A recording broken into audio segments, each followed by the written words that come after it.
Mahkamah Konstitusi menggelar sidang dengan nomor perkara 59, 62, 70, 71, 73, 77, 79 tahun 2019 tentang pengujian Undang-Undang Nomor 19 tahun 2019 tentang perubahan kedua atas Undang-Undang Nomor 30 tahun 2002 tentang Komisi Pemberantasan Tindak Pidana Korupsi pada hari Senin pagi 24 Agustus 2020. Agenda sidang pleno yang ke-10 dan ke-11 ini dipimpin oleh Ketua Mahkamah Konstitusi Anwar Usman sebagai Ketua Majelis Hakim Konstitusi. Agenda sidang adalah mendengarkan keterangan saksi pemohon perkara nomor 79 tahun 2019 yakni Budi Santoso dan Manik Margana Mahendra. Budi Santoso adalah penasehat KPK periode 2017 sampai 2021. Namun akibat dari berlakunya Undang-Undang Nomor 19 Tahun 2019 mengakibatkan dirinya harus determinasi lebih cepat pada tanggal 20 Desember 2019. Sementara Manik Margana Mahendra merupakan Ketua Badan Eksekutif Mahasiswa Universitas Indonesia tahun 2019. Dalam keterangannya yang disampaikan dalam persidangan, Budi Santoso menyampaikan beberapa poin. Yang pertama, terkait dengan apa sebenarnya peran dari penasehat di KPK. Karena menurut saksi, selama ini yang didengarnya banyak yang salah paham dengan kedudukan dan peran penasehat di KPK. Banyak yang menganggap penasehat itu tidak full time, tidak setiap hari masuk kerja. Selain itu juga banyak yang menganggap penasehat itu sifatnya pasif.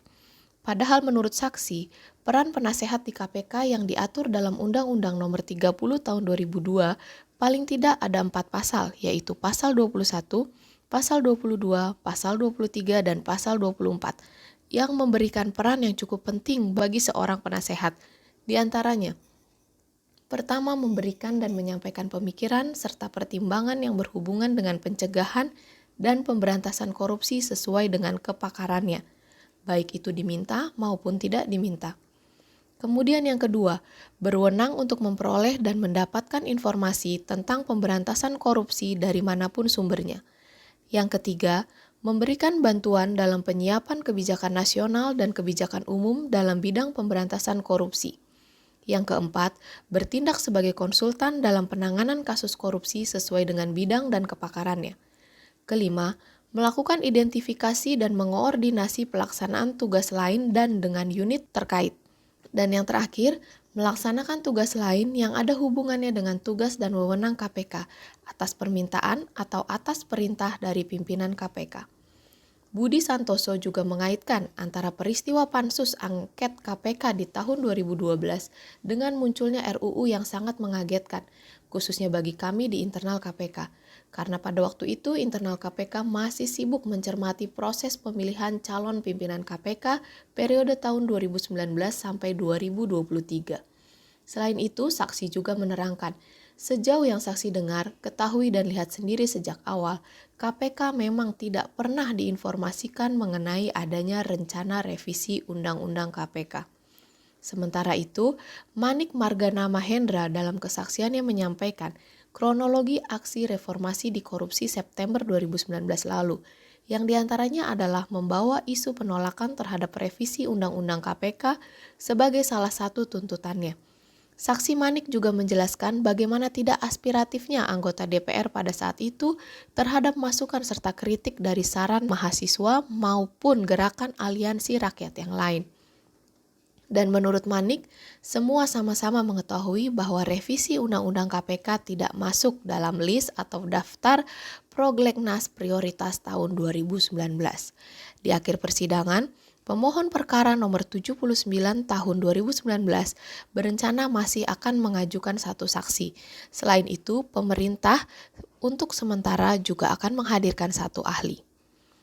Tadi kita menghadirkan 2 orang. Yang pertama itu Mas Budi Santoso. Beliau mantan tim penasehat KPK periode 2017 sampai 2001. Tapi karena undang-undangnya kemudian menghapuskan penasehat hanya sampai 2019 saja. Satu itu Pak Budi yang menceritakan soal bagaimana KPK tidak dilibatkan sama sekali dalam pembahasan. Yang kedua adalah kita menghadirkan Mas Manik Margana Mahendra. dia mantan ketua BMI 2019. Dia menceritakan tentang bagaimana proses mahasiswa berjuang untuk bisa terlibat berpartisipasi dalam pembahasan, tapi sama sekali nggak dikasih akses seperti itu. Dari sidang hari ini kita bisa melihat fakta bahwa proses pembahasan undang-undang KPK itu revisinya cacat formil, benar-benar tidak partisipatif, tidak terbuka, tidak melibatkan pihak-pihak yang harus dilibatkan KPK, juga tidak melibatkan kelompok-kelompok lain, mahasiswa, masyarakat, tokoh, akademisi dan lainnya sama sekali nggak dilibatkan. Jadi MK dengan sangat gamblang melihat proses undang-undang ini dibuat dengan sangat tergesa-gesa, cacat dan tertutup. Demikian Konstitusi Analis TV melaporkan.